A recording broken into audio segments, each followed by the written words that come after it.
പടയപ്പാ നിന്റെ അപ്പന എന്നാണോ പണി? ശരിയായി. പരട്ട കിളവി ചൊറിനായെ മുതുമുതുക്കി ചിരിക്കുന്നോ കിളവി എടാന്നോ തള്ളി കിളവി. നിന്റെ മോന്റെ വീക്കപ്പെട്ടിൽ എന്തുവാ 5 ഉണ്ട വളയെ വരച്ചു വെച്ചിരിക്കുന്നത്? അവന്റെ അപ്പൻ എന്നാ സർക്കസിലായിരുന്നോ പണി വളയത്തിൽ കൂടെ ചാടാൻ? ജപിക്കാത്ത തന്നെ വാടി കൃമി അടിക്കുന്നു.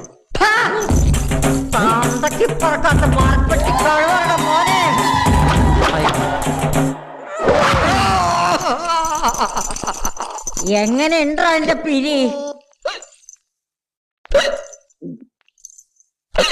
ചക്കുമുട്ടി തെറുതിയോട് നീ തറുതല പറയലടാ.